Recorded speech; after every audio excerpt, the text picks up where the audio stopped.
right. The name of this sermon is going to be called Everybody Wins.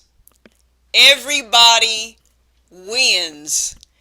Uh, Let me say this real quick. I know that by the title of this sermon that it's probably going to sound like this is a sermon in which I'm going to explain that everybody is going to get what they want and everybody's going to be happy and it's going to be a happy ending and, closed curtains, pretty violin music playing, right? Happy ending, right? Something like that, but not exactly. Not exactly. Let me explain. So everybody wins. So okay, this is what I'm having to say in this sermon. Now, I don't know who all this is for, but I do know that evidently this is not for just one person. This is for more than one person because evidently there are two types or two sets or two groups of people that I'm talking to in this message. And what I mean is this. Whoever this is for, it's like there's at least two of you, maybe quite a bit of you, and maybe it was like y'all had some unity kind of sort of, but now y'all are kind of at ends with each other. And the reason why is because y'all are in a situation where a big crucial decision needs to be made. And what happened is because there was a disagreement on how this whole thing was supposed to play out and what the end result was supposed to be, it was like y'all became more and more divided. And it's almost like, for outsiders looking in, it's made to look like y'all are unified and in agreement. But in reality, those on the inside know that there's like a power struggle going on because there's such a division over this one particular thing, right? This thing that y'all just can't fully agree on. Y'all can't just come to terms. Y'all can't, agree to disagree and just pick something. It's just y'all are at ends about this one big thing, right? Okay, so a lot of times when this happens, for example, one person or one side of people may say, well, this needs to be the solution. This is the answer. And then the other person or the other side of the group of people will say, well, no, this over here is the answer. And what it is both sides are sure that they're right. They're sure that their decision, that their answer is the best answer. It's going to be best for everybody in the group. In the long run, it's the best decision. It's the thing that is good. It's going to be good for everybody, right? But whoever this is for you guys, that's not what it is. It's not that both parties in this group genuinely, honestly are wanting the best. The truth is, some of y'all, you want what's right. You know what's the good thing and you're picking it. The problem is that the other half of y'all, the decision that y'all are trying to go with really is not the best decision. And y'all know it, but you're acting like it's the best decision because you have deceitful intentions. Uh-oh.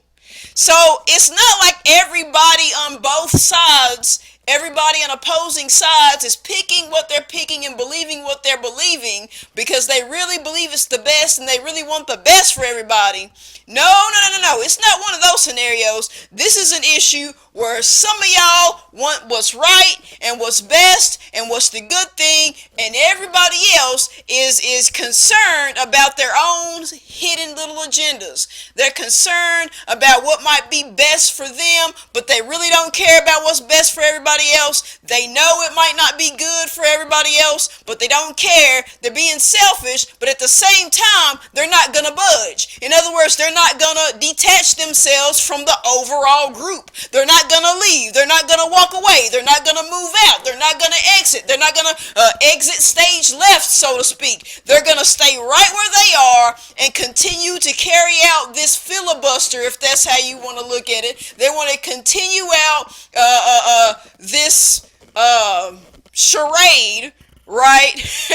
They want to continue to try to go on strike, if that's, a way of putting it, but they're standing their ground, but not with good intentions. They're not standing their ground because they care about what's right, what's best for the group as a whole. It's not anything like that.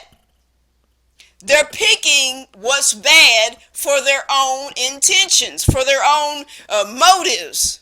They're being very cunning and sly and deceitful and very manipulative. And so you got this half over here of the group that wants to move forward into something really awesome, and you've got this side of the group that's beating around the bush and playing these games.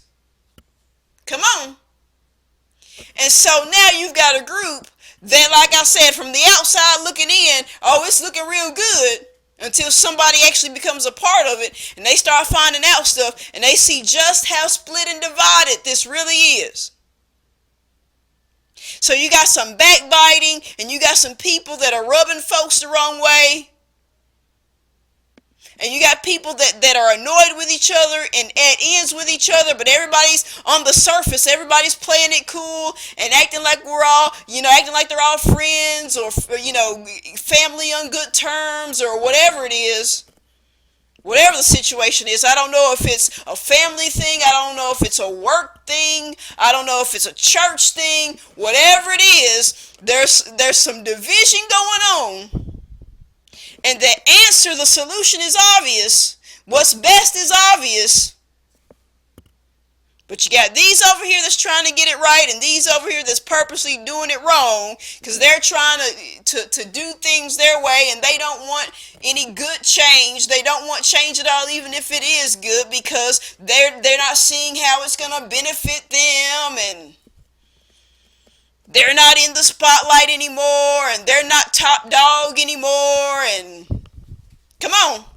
Anyway, okay. So, if you're following along in Scripture, go ahead and go to Luke chapter 20, verse 20. Luke 20:20. And as you're going there, let me explain. All I'm saying is this. Whoever this is for, if this is for you, let me say this. God is going to work this out to where everybody is going to win. Everybody is going to get what they want. Even though it seems like that's not possible. Everybody's going to get what they want, but the catch is this. The catch is, even though everybody's going to get what they want, it's not going to play out exactly how anybody thought it would. And what I mean is this. Those who are being good-hearted about this, they'll get what they want, and it can happen in a way that they didn't expect, but it might be better, it may be greater than how they wanted it to play out.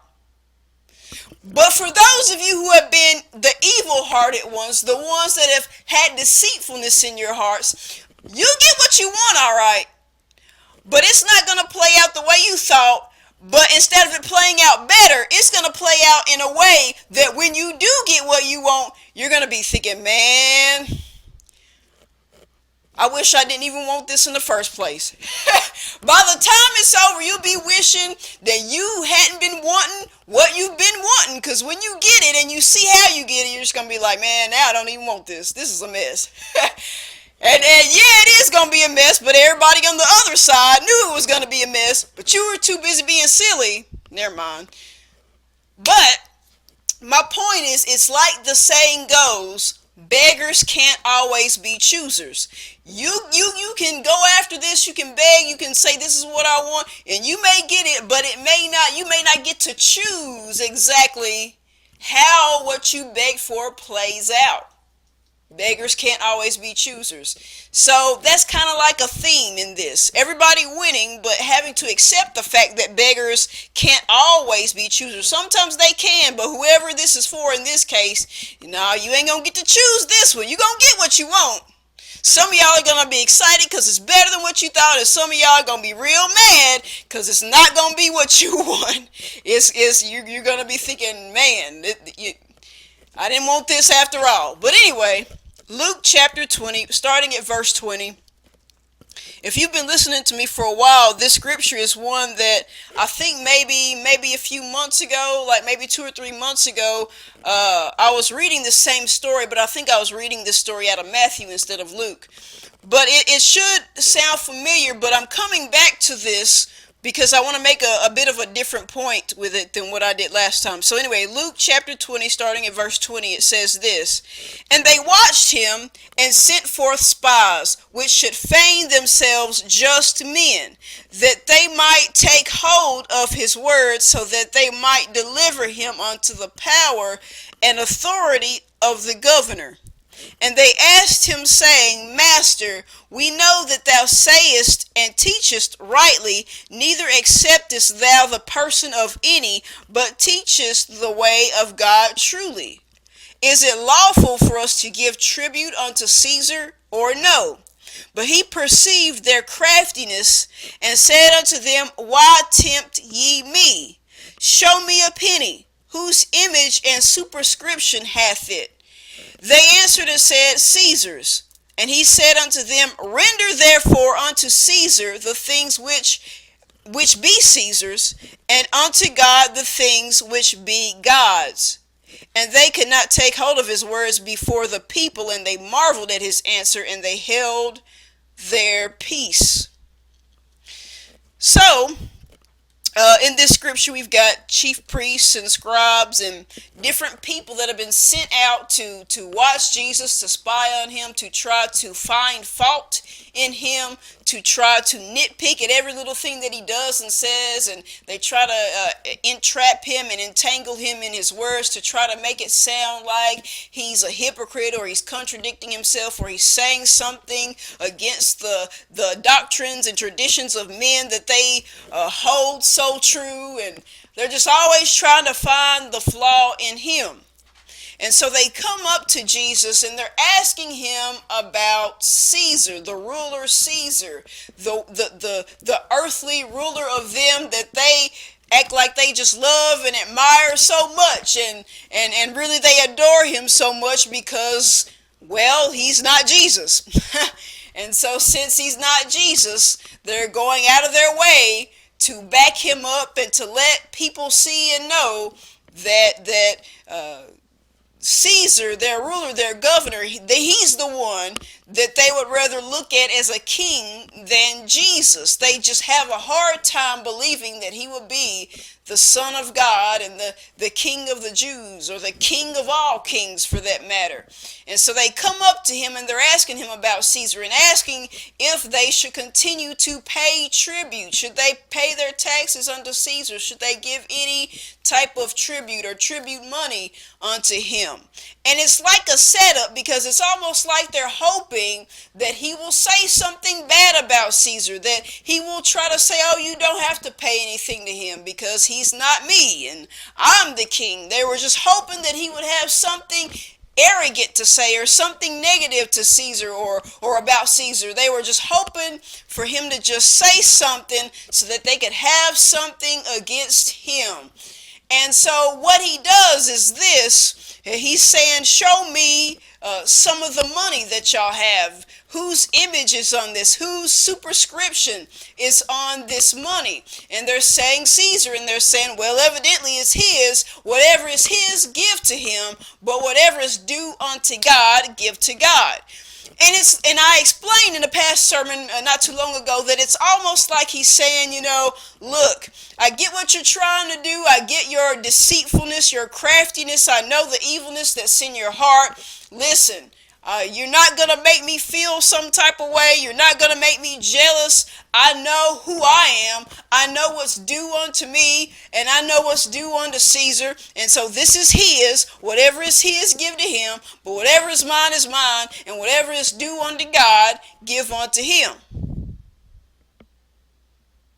I'm not here to argue, fuss, and fight. I'm not jealous, and you're not going to make me jealous of Caesar just because you on the sly want to show me that you favor him more than me. It doesn't change the fact that I'm me, and that my title and my destiny is going to be my title and my destiny. whether you like it or not, regardless of who Caesar is or who he isn't. And so I explained that. But what I want to emphasize in this message is that it's also like Jesus is saying this. Listen, you're trying to make it seem like, Caesar's this hot shot and that it's all about him getting what he wants and him being the winner in this competition that you're trying to make with me and him. But there's no competition. I'm not competing against anyone. I'm just doing what the Father has sent me to do. So with that said, listen, he can get what he's supposed to get. I can get what I'm supposed to get. Everybody wins. Everybody can win. He can continue to be y'all's earthly ruler. Y'all can continue to have him as y'all's ruler. And I'm going to continue to move forward into my destiny to be the King of Kings, the Lord of Lords, the ruler of all rulers. Listen, what y'all got is earthly, but I'm focused on something higher. I'm focused on a bigger picture than y'all. So everybody can get what they want without having to compete or without having to take and steal and rob from each other. Everybody can get what they want.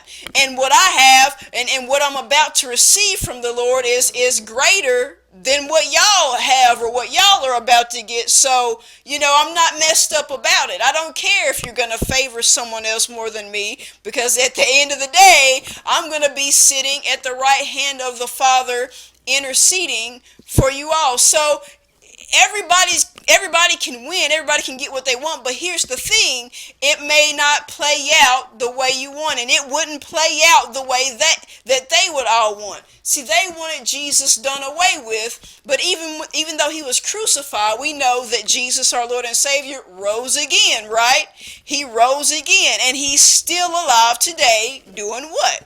He's at the right hand of the Father interceding for us, and there is a day coming soon when he will return for that millennial reign. So with that said, yeah, they would get what they want. They would continue to be able to reverence Caesar and have him as a ruler, and he would be able to stay in his position. So Caesar and all those on his team, his side, they would get what they want, but it wasn't going to play out how they thought, because they weren't going to be able to get rid of Jesus. Jesus would still be the one to come out on top. So they're going to get what they want. They're going to get their titles and their positions and all these things that they have, these bouts and these power struggles over. They still can get what they want, but the end result, the way it will play out, would not be how they would want. They end up looking very bad in the long run, getting what they want. Jesus, on the other hand, he wins, but he has the ultimate win. He goes on to be the good guy in what we know as the Bible, the ultimate good guy, like the superhero, the one that we as Christians today look up to, and we use him as our example of how to live and how to treat people. But nobody uses Caesar and those that looked up to him and reverenced him. Nobody says, well, let's try to be like them. People say, let's be Christ-like, but you don't hear nobody say, well, let's be Caesar-like.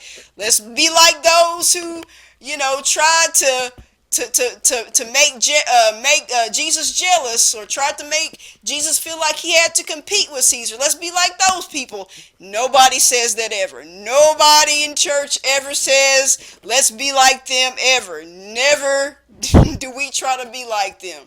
So everybody can have what they want, but it may not play out good for everybody. And so that's the point that I want to get across to you. I want to share a story real quick, and then I'll wrap this up. All I'm really sharing is this movie, this really awesome movie that's been on my mind these past couple of weeks or so. It's a movie called The Girl King. Now there's two movies with this title. There's one that came out this year with that title, but the one I'm talking about came out in 2015, The Girl King. The movie is about Christina, the Queen of Sweden, and it's a movie that's supposed to be based on true events, stuff that really did happen. And so, what basically happens is this: it's about this queen who really was more of a king than a queen because of how she lived and how she ruled. But anyway, how it starts out is this: her father is the king, he's the king of Sweden. Something happens and he dies. Now her mother, the girl's mother, she's just lost it. She's just lost all her marbles. She's nuts. So the people that were close to the king can see that the king that died, that his wife, she can't step into power and rule because they won't even let she won't even let them bury her husband. She keeps the husband in this special room, the dead body in this special room, and she has certain times during the day that she goes and talks to the body and reverences the body, and just all this weird stuff, all this ritualistic stuff that she does day in and day out every day. And she's just lost it. Ever since her husband died, she just lost it. So they know she can't rule, and so what they do is they take the daughter, the one child that they had, Christina, and they begin to raise her up and groom her to be the next queen of Sweden, because of course normally if a king dies, the next in line would be the firstborn son, but there was no firstborn son. And so it was just Christina. So they're raising her up to be the queen. So what happens is she becomes of age. She puts on the crown. She sits on the throne. They bow to her. She is now put in place to be the queen of Sweden. And you'll notice, if you ever watch the movie, you'll notice that, she never wears any of the super girly stuff that they try to present to her to wear. She's always wearing dark, guyish clothing all the time, and she's like a super tomboy, and she does fencing and all this other stuff. She's not into like the super girly stuff. And she's also highly intelligent as well. She loves to read, she loves to learn, she loves to discover. And she's paying attention to her people, and she wants better for her people because she sees that a lot of her people lack a lot of education. She wants her people to learn and to grow and to be free thinkers. And she has all these plans and all these dreams and these visions for her people. She really wants to make positive changes.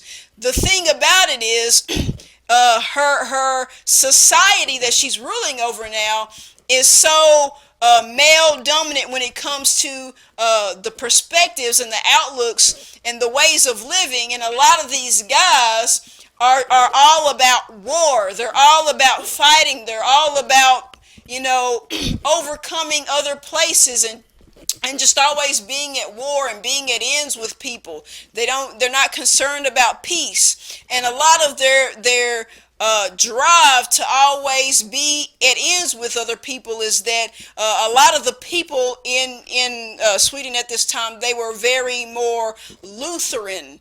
So because of the battles going on between the Protestants and the Catholics at this time, a lot of people had their issues with the Catholics, and so these people of Sweden, they've got their war against any predominantly Catholic countries and places, and so they're always trying to overtake some place because that's just how they are.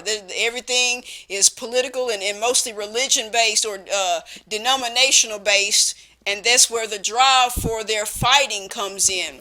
They look at it as they've got to stand by the Lutheran doctrines, and they got to stop anybody that's not in agreement with them, and they're going to battle against the Catholics and battle against these people and those people, and that's all they want to talk about is who they're going to conquer and this and that. So Christina she's just like, she's really wanting to end a lot of the fighting. She's wanting to end a lot of the war, and she's really wanting to do big things. She's wanting to take some of the finances of Sweden and invest it in schools and libraries and bringing in philosophers and teachers. And, she's really trying to do some epic stuff. And when she announces these plans to the people and how she's wanting wanting to create peace treaties with certain other people, they're just looking around like, what are are you serious? What are you talking about? Have peace with these people, and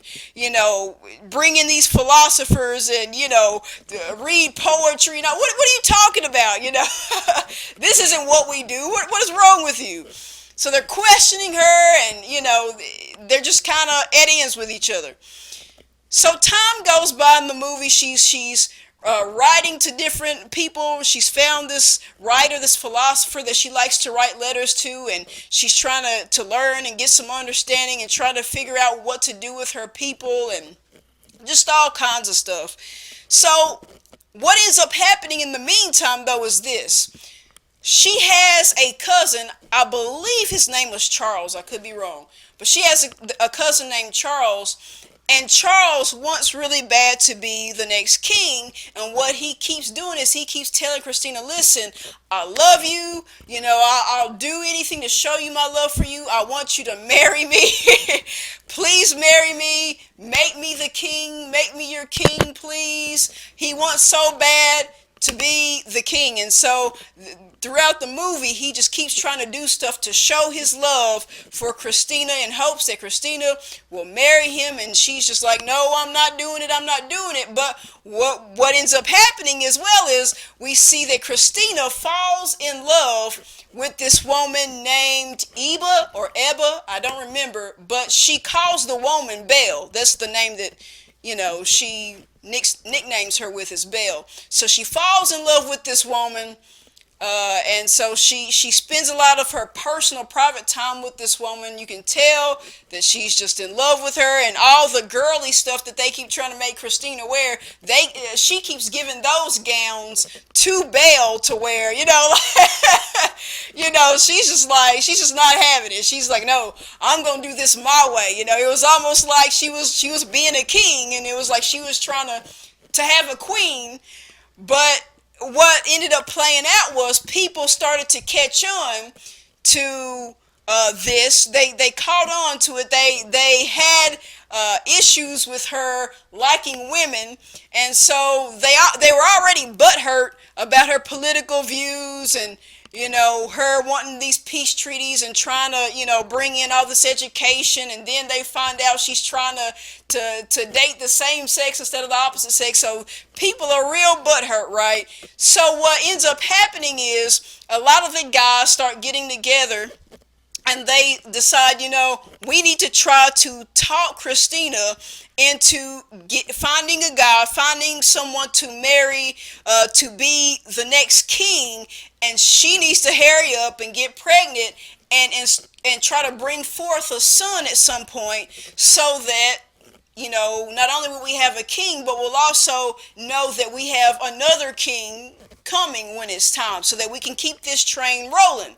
And they're wanting her to feel like it's her duty, it's her obligation to hurry up and do this. They're wanting her to feel like it's just something that she needs to do to show that she cares about her people, that she cares about her lineage continuing to be carried on, that the royal bloodline keeps going. But really, the real reason why they want her to do this is because, number one, they know that if she marries somebody and he becomes the king, then that king, what he says is going to trump what she says. And so if she can find a guy that has the same views that they do, they can get him to basically cancel out the plans that she has, so that he, this new king, will continue to carry out the plans that the guys have been wanting to be carried out, right? They just want what she wants to be canceled out altogether is what it's about. And so they want that to happen, and they want her to just get pregnant and focus on birthing out. That's all they want. They don't want any more of her opinions or beliefs on anything. They're just trying to shut her down. And there are even some people, some of the guys, that want her to be removed from the throne altogether. So that's what's going on. Christina is smart, she's wise, she knows the deceitfulness of their heart. She knows they're being crafty, she knows what it's all about. She knows it's all a power struggle and they're just trying to get someone like them to become the king and then just, push her to the side basically. So she's not having it. But there's a continual backlash from everybody against her, and so they do all this stuff. They take the woman that she's in love with away from her and tell her, no, you need to go ahead and marry this guy that you were engaged to. You need to have this kid. You need to just focus on your family. They're just trying to mess up not only her queenship, but even now her personal life. So now Christina has had it. So she comes up with a very clever plan, and this leads to the end of the movie. Christina makes a big decision, and y'all, when this happened, it blew my mind. I was like, this is like one of the coolest endings to a movie I've ever seen, just because it's just so clever, the plan that she came up with. This is what she did. So she goes up to Charles, the cousin that's been wanting her to marry him so he could be king. She goes up to him and she says, I'm ready to make you the king. I'm gonna make you king. And he's like, really? You're ready to make me your king? And she's like, yeah, I'm gonna make you king. Now she didn't say she was gonna marry him. She just said she was gonna make him king. So this is what happens. So she holds this big ceremony, right? And so a whole bunch of people are there, mostly the guys, of course. The guys of Sweden, but there's a lot of people there. And she's sitting there. She's just sitting there on her throne. She's just sitting there chilling. Everybody's gathered around. Everybody's sitting at their tables, just talking and enjoying themselves, waiting to hear the big announcement. And so Christina gets up. And she begins to address everybody, and she says, so I know that you all have been talking and you all have been wanting me to give you a king. And all the men, yeah, we want a king, yeah, right? They're all cheering and acting like a bunch of wild cavemen. But anyway, so she's like, yeah, I know what y'all want. So this is what she does. She does this. She says this.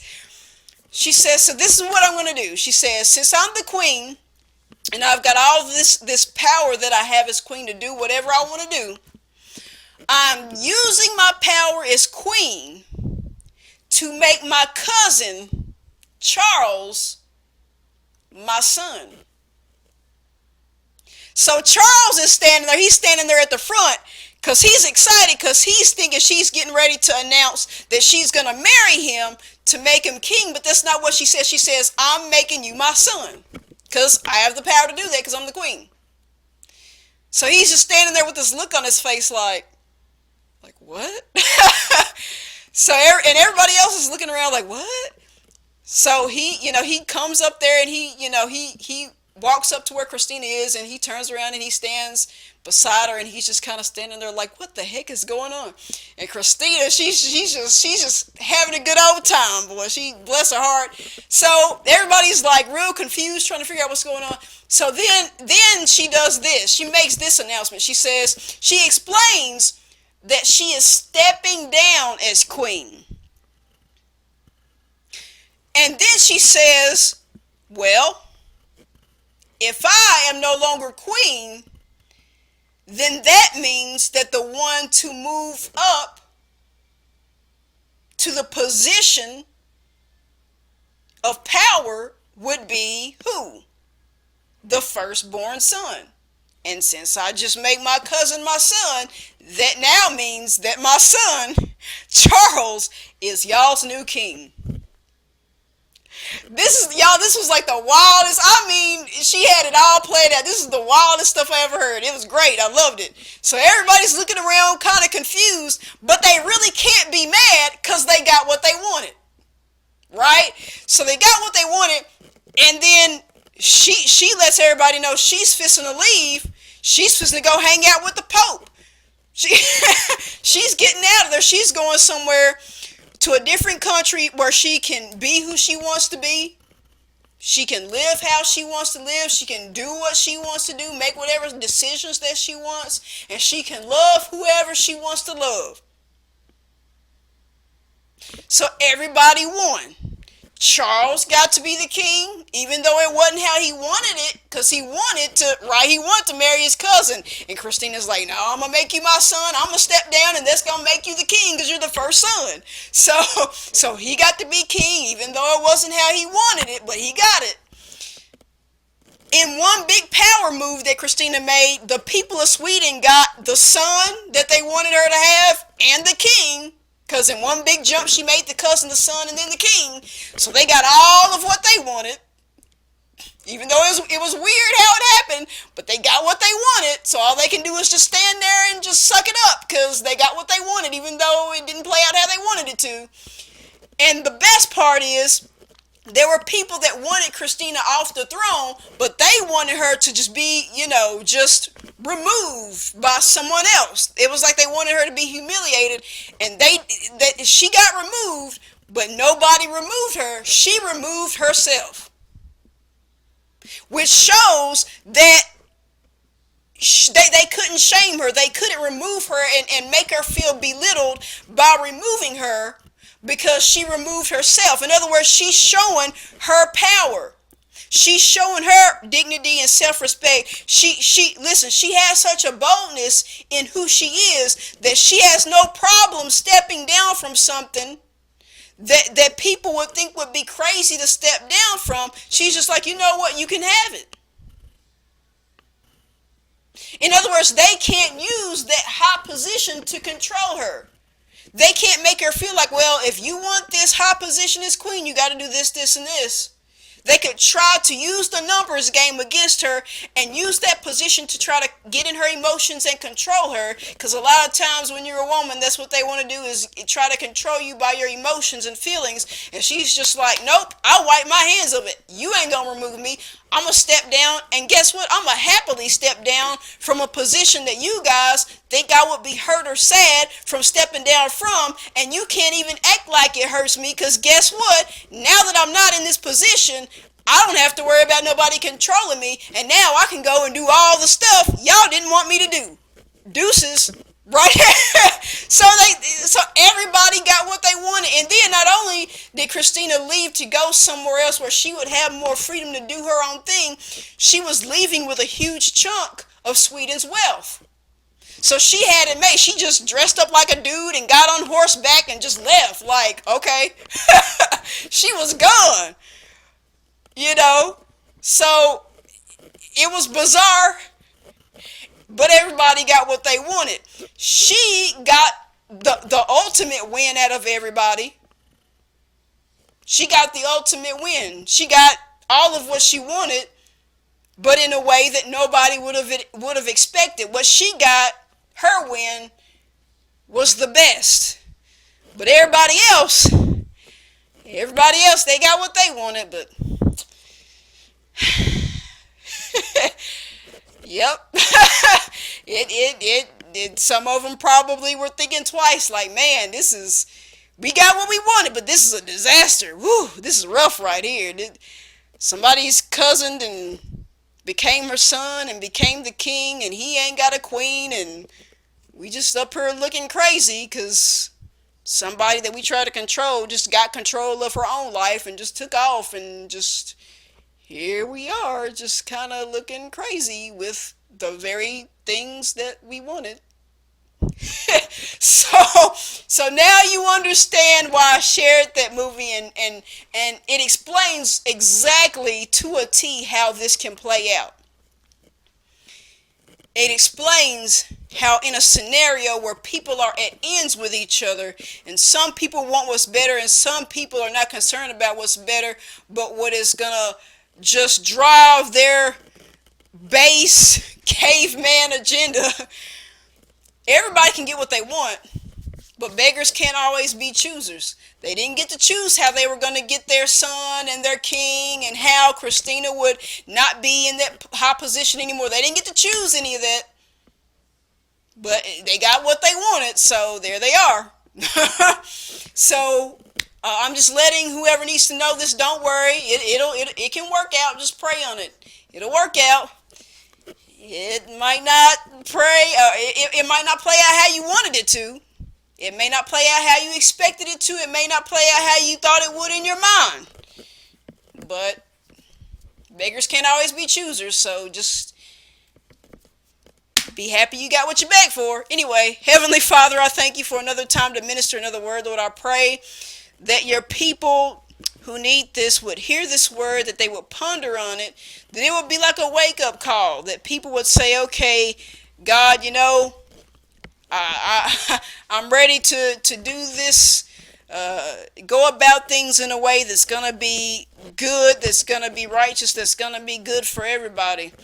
And Lord, I pray that if there continues to be division amongst people, and you got people trying to do right and people trying to do wrong, Lord, I pray that you would just go ahead and move in the situation, even if people don't want to budge to do what's right. I pray that your hand would be in the situation, that you would move in it, and you would set it up to where everybody can walk away getting what they want, but that those who wanted to do things the right way, those that had a good heart about it, those that did not have an evil agenda, that those people would get the greatest win of them all. And Lord, I just praise you, and I just give you all the praise, glory, and honor. And in Jesus' name I pray, amen. Hey y'all, let me add something real quick to this. I meant to mention it and I forgot, but I remembered it just now. Let me add this real quick. Do any of y'all remember that episode of Oprah? Y'all remember back when Oprah Winfrey had her talk show? Okay, there was a popular episode of Oprah where she surprised everybody in her audience with a brand new car. She was all calm. She was acting all calm. She let them know about this surprise, and everybody's just waiting to hear what she's got to say. And all of a sudden, she announces everybody in the audience is getting a brand new car. And people jump up, they're excited. She shows the car to everybody. People are jumping up and down, they're jumping and screaming and going crazy. And if you remember, it was the episode that people make fun of even today, where Oprah went, you get a car, and you get a car, and you get a car, and you get a car. She was just pointing at everybody in the audience, you get a car, and you get a car. What was she saying? She was saying, you win, right? You win a car, you win a car. Everybody won. Get what I'm saying? Everybody in the audience won. They all won. They all just got a car. Didn't expect it, didn't see it coming, didn't know they were going to get one. It was a surprise, but they all won a car. Now, there were some people who in the audience who probably needed a car, and they were excited. They were just thankful to get a car. They thought they were going to have to save up and try to buy this car and try to figure it all out, but they were suddenly surprised with not just a car, but a brand new one. Not a used one, not a car that they've been used to tearing down every 5 minutes, not a hoopty. They got a brand new car. Just for the heck of it, they got a brand new car, right? So they were probably super excited. They got something that they had wanted, and they got it in a way that they did not see coming. They won.